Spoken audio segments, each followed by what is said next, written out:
Well, welcome home, Zach. Thank you, sir. Glad to be back. Anybody know where Sunnyside, Washington is? Yeah, okay. How many people have been driving through that town for years for softball tournaments in Yakima? There you go. It's good to have you back home. Thank you, sir. I'm Listen, glad to be here. Oh, man, it's an honor to have you here. Like I said earlier, it was the fastest signups we've had in years for you to come to this lounge to see the show. We've been working on it for a year, so I'm so glad that it all came together. And, of course, everybody can attest to it. We're happy to see you today. Wonderful. Well, I hope we don't disappoint them. Yeah, on tour with Lainey Wilson tonight. You've been traveling. How many shows you got left with her?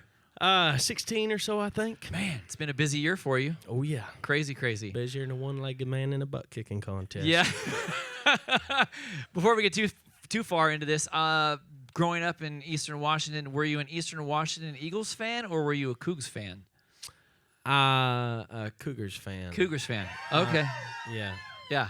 I wish there were a little more to be proud of, but we were fans, I guess. Hey, this year we're doing good. Yes. This year we're doing good. It's been great. Wrong. I have family that goes to Wazoo, so it's awesome. It's great. I just wish I could play guitar like you, because making those strings sound like that reaction from everybody, that's pretty impressive, my friend. Appreciate it. You started playing guitar when you were 3 years old. Yeah. I played it backwards for the first little bit. I didn't know it made a difference if I was left-handed or right-handed, and I started taking lessons when I was 5, and she flipped it around and said, let's try it this way. Are you so, what do they call it, ambidextrous? You could do No. left and right? No, I'm just confused. Okay. I do a bunch of stuff left-handed and a few things right-handed. Okay. I can't do either both ways. You right, I'm left? just confused. Yeah, I right, left. You play right. You throw left? Yeah. Golf. But I throw a rope right. Swing Okay. a golf club right, but I putt left-handed. Like I told you, I'm just confused. Let's just say you're ambidextrous. Just Okay, everyone. That's the nicest word for it, probably. When you were 3, you had your first band with your family, the Top Strings. Not quite. When I was 7. 7. Okay, Yeah. I thought you started playing guitar at 3. Yes, sir. So what was the instrument you were playing in the band? Was it guitar? Yeah. Okay, cool. Oh, yeah. Do you have other instruments you play? Banjo, fiddle? There's a couple I can fake. No, nobody ever wants to hear me play fiddle. I'm really good at faking the air guitar. Yeah, that's a good one. Really good. Yeah, I can mess around on a banjo a little bit, and the mandolin. I played mandolin in a band out of Seattle called North Country for a little while. But yeah, mostly guitar. I would never tell anybody I was a mandolin player. Okay, well, that's pretty impressive because they are tough to play, that's for sure. When you come back home to see family, it's a big old reunion. Does everybody get in the house and start playing music since you're a musical influential family? Yeah, we definitely do a good bit of all my siblings. I got 3 other siblings, 1 younger brother and 2 older sisters. They all grew up and got real jobs, and I kept doing this shit. But no, yeah, we bust out a couple instruments and sit around, usually at night after everybody's had a rum and coke or 2, and sit around the fire and couple Coors sing banquets. some songs. Yeah, that's right. Yeah, no, it's always good though. It's still fun to, that family harmony's hard to beat. So it's fun singing some of them old songs that we grew up on. I bet Christmas at your house is just amazing. I'm sure. Usually it's a good time. Yeah. Yeah. I guess for me it always seems amazing. I don't know what other people would think, but I love it. Yeah.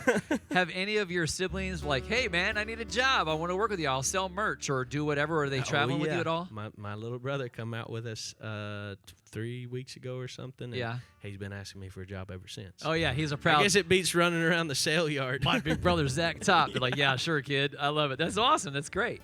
Yeah. Dude, you've been selling out shows faster than anybody around the country. Like, you sold out the Grand Ole Opry show, 2 shows in 10 minutes, 5 minutes a show. Yeah. Your tour was just announced last week. You crashed Ticketmaster.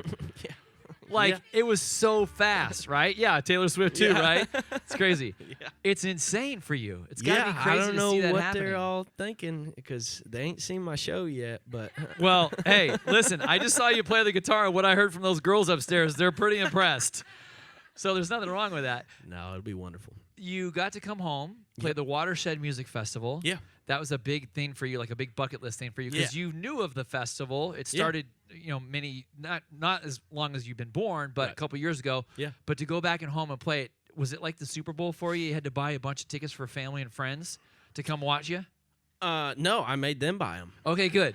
So you didn't have to fork out $3,000 in tickets to get them all there. No, they usually give us some comps especially when it's like hometown thing. We can put in a request to the festival and be like, hey, there's probably gonna be a lot of people trying to come out. Can we get some extra? So yeah, they took care of us over at the festival. But that was a big time, homecoming show. it felt Good. Like. And your parents were there for sure, right? Actually, they were not. Really? No, they couldn't be bothered. Now it happened. It landed right on the end. Every like end of July, beginning of August, every year we do a week with the family up in Idaho on a lake. Okay. And so it happened to be on the tail end of that. And so I left out Thursday night. They finished out the weekend on the vacation before the other siblings headed back home. So Man, okay. I don't fault them. No. They came all the way to Nashville to see the first Lainey show and everything. So Yeah, that they would put be the awesome. effort in. Yeah. What have you taken away working with Lainey now on the show? Because you've been on with her for a little while. What's the biggest takeaway so far? She's a great singer. Sounds like the record every night. It's, Yeah. Which is No may auto-tune. seem like a given to some people, but yeah, there's no auto tune on that. No. Uh, She's the real deal. track street. Yeah. And so are you. Well, I try anyway. I'm just trying to keep up with her. No, she's great. She's such a great entertainer. Just the showmanship of the whole thing. She does a great job keeping the crowd engaged, and everybody's got their own little way of doing it. But what she's got going on is pretty awesome. There seems to be a surge in country music, like it comes in waves. We've talked about this earlier, that it comes and goes and ebbs and flows, right? And you're bringing this 90s surge back all of a sudden. You, Post Malone, put that F1 Trillion album out with a bunch of friends. Me and Post Malone bringing country back. Yeah, baby. right? I know, right? Yeah. Who'd have thought, right? Yeah. Me, him, and Beyonce. Yeah. Aren't you going on tour with them soon? Yeah, I would think so. Yeah, I mean, hey, tickets are going to sell out. Oh, yeah. Let's talk about the other sellout in Texas, the Kimes $1 Million Ranch. This is a funny story. I mean, it's great, but I love looking at the feeds when they go on shows on sale. It was a Drake Milligan show, who's another fantastic singer. Yeah. Me and But Drake you are good sold out buddies. He's before awesome. anybody else in like 6 minutes, and they're still trying to sell tickets to the other shows. But for you, reading that, do you get a chance to read those feeds sometimes when they come through and see what people are saying about you? Not really. I'm not on any of the socials or anything. I'll get little updates from there's a gal that plays in my band that likes to keep me updated on what the world is saying on TikTok, and sometimes it's good, sometimes it's bad. And, we got a lot of heat for some of those ticketing issues last week. And, but mostly good. No one's ever going to be happy. Let's put it that way. No, you can't keep them all happy. No. In fact, one of the things I saw on the feed, it says basically, this is the best show of the summer in Texas. It's Drake, who's like Elvis, Zach Top, who is his own star, and she goes, I can't imagine being in the world without him. And I was like, that's a pretty cool very compliment, sweet. right? Yeah. So I don't know her name. We might have to look her up. I'll send you a note later saying her name is, so when you see her There next you go. week in We Texas. get her in the meet and greet or something. I don't like to typically put artists in class, but you're making this 90s resurgent of country music, you and Cody Johnson. And I'm going to put you in a class that I think most of these people in this room will agree with me. First of all, Keith Whitley was a huge influence to you. Yeah, he's my favorite. And a lot of your favorites. I want to put you in a class of Vince Gill, Doug Stone, Ricky Skaggs.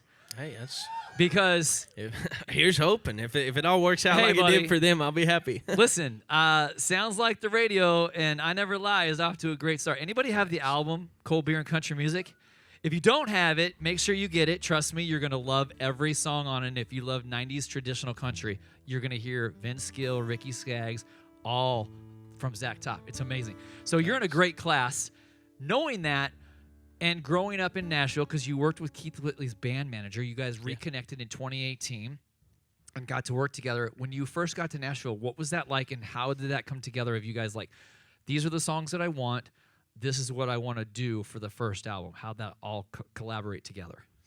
I mean, we spent a ton of time. We spent 5 years, wrote 300 some odd songs before we picked out 12 to be on this first record. So it was, we spent a lot of time kind of dialing in what the sound was. And, because first starting out writing, I'm just like listening to, here's Keith Whitley's got a song called Charlottesville, North Carolina. I want a song kind of like that. And so we'd like kind of chase different things and emulate different artists. And I feel like that's a decent way to go about it. If a bunch of great successful artists that have been out there, try and do something like them for a minute, but then eventually you got to get your own thing going too. So I feel like just through a big old amalgamation of trying to do a bunch of different things and chase a bunch of different little roads, kind of ended up with my own thing, and once we kind of got into the swing of that, it's gotten easier where we're not searching, and you can take more the sniper approach as opposed to the scattergun approach now. Right. Yeah. Got you. When we saw you in Nashville at Country Radio Seminar, it was a place called the Food Assembly Hall. If you ever go, make sure you check it out. It's on Broadway. It's amazing. But the line to get in the building, we were like, oh, we forgot. There's a ton of food restaurants in here. And the whole line was like 3 blocks long around the building. It was all to see you. And so people couldn't get in. And so people that were trying to get the food were upset because they wanted to see you. And they also wanted the food at the same time. So that was truly a moment when I knew, Zach Top, this guy is coming into country music at the right time because people are loving on your music right now, which is awesome. Appreciate Are you that. seeing it at the crowds at night, people singing back to you already? Oh, yeah. Yeah. That switch flipped kind of in the spring, probably February or March or something of this last spring. It all of a sudden started to, we didn't have to play as many covers to keep people interested. They were coming out to hear our songs and singing those back to us. So